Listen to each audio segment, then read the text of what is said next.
Our next speaker, representing the senior class, is Joseph Yellen.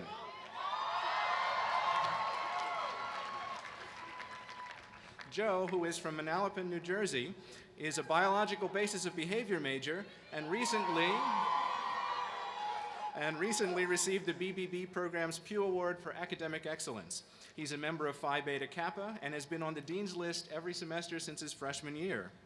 Among his many activities at Penn, Joe is co-founder and president of Penn's chapter of Neuro-Sci, the National Neuroscience Honor Society.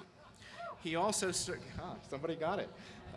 He also served as internal vice president of the Kite and Key Society and co-chair of Penn Hillel's conservative Jewish community. In addition, he's a member of Penn Club Gymnastics and is a national qualifier in floor, vault, and pommel horse. He's been a coordinator in the FINS program, that's peers helping incoming new students, and has served as a tutor in Kelly Writer's House. After graduation, Joe is going to attend the University of Pennsylvania's medical school, where he'll pursue a specialty in neurosurgery. During the next few minutes, you'll see why he was selected to become this year's student speaker. Please welcome Joe Yellen.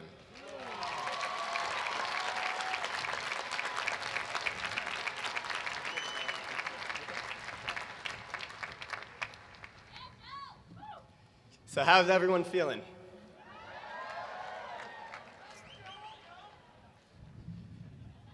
On the night before classes started, way back in September 1976, my mom made that daunting trek from Hill to Butcher Speakman in the Quad to meet up with some of those former high school classmates. Although there was no NSO back then, from what I'm told, many of those same nightly activities took place. At the end of the night, my mom was asked what she thought of one particular freshman boy. She replied, "Mike's really funny, but he's not the type of guy you'd ever want to marry."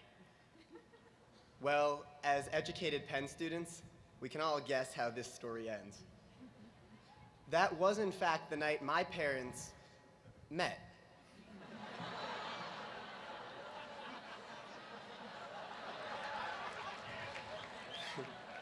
31 years later, during my first night on campus, I was nervous, I was excited, and I now needed to find my fiancé.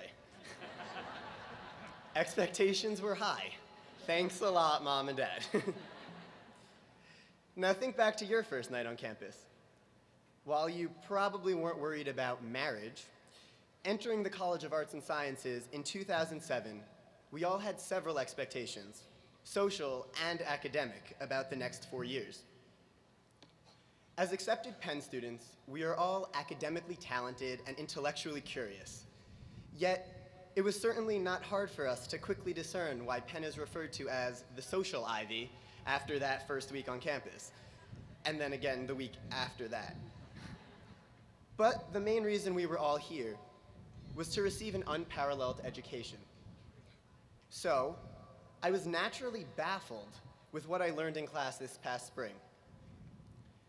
Did you know that throughout our lifetime, we are only able to recall, on average, 5% of the information we learn in college? And after Walnut Walk, that's probably overshooting it. But more importantly, how can this be? If we are only able to recall a tiny fraction of the information we have put in countless hours to study, to comprehend, to commit to memory, then what are we learning? What will we take away from the past 4 years? I think the great Irish poet, William Butler Yeats, put it best. He wrote, "Education is not the filling of a pot, but the lighting of a fire." Perhaps his words are impossible to fully understand until we are sitting here today, reflecting on our past 4 years. Remember your first exam, first semester freshman year? Whether you were taking Econ 1 with Professor Stein or Math 104 with Dean DeTurk, few truly knew what to expect compared to high school. I remember I set my alarm for 9 a.m. sharp. I got ready in my room in the Quad and quickly reviewed my notes in my head. At 9:40, with plenty of time to get to Lighty for my 10 a.m. exam, I began to walk toward my door. Glycolysis, Krebs cycle, electron transport chain. I reached for the doorknob, glycolysis, Krebs cycle, huh? When I tried to open the door, it was jammed. When I tried to turn the deadbolt, it would not budge. Colleagues, families, and faculty, I was locked inside my room. Frantically, I pounded on the door and called my friends to try to open it from the outside. But time was ticking. 9:41, 9:42, 9:43. My heart and fists pounded harder and harder. No success. Finally, at 9:55, I had a brilliant idea. I turned on the lights in my room. I realized that a screw had come loose in the deadbolt, causing the jam, so I quickly tightened the screw, unlocked the door, and ran to my exam, just in time. While I doubt this is the type of educational fire Yates was referring to, there's certainly something to be said about turning on the light in the room to figure out the source of a problem. Education is not the filling of a pot, but the lighting of a fire. And here's the key point. At Penn, we are taught how to learn. We learn how to think.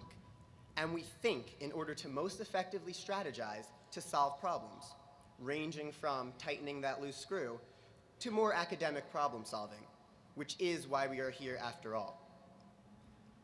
Entering Penn, I knew I wanted to push my intellectual boundaries, but like several freshmen, I knew little about research. At the time, I honestly thought research meant sitting at some lab bench with test tubes mixing chemical A with enzyme B. I mean, what did I know? I locked myself in the room a few minutes ago. So naturally, I was apprehensive about searching for a lab.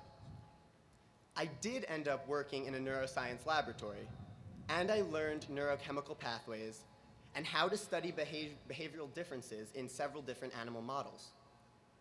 But more importantly, I learned how to generate hypotheses and then test them. I learned how to most effectively interact with fellow undergraduates, graduate students, and principal investigators. I learned what research really was, and I learned how to do it. The fire was lit. The light was turned on. So, when was the fire lit for you? Honestly, I'm not sure when it happened to me. Was it the confidence-boosting pep talk with Dr. Heerding, my academic advisor, in the summer of '07? Or when my research proposal got rejected 3 times in 1 week, and my research advisor had to sit me down and look me in the eyes and say, "Don't worry, Joe, that's research." For you, was it when you finally declared your history major after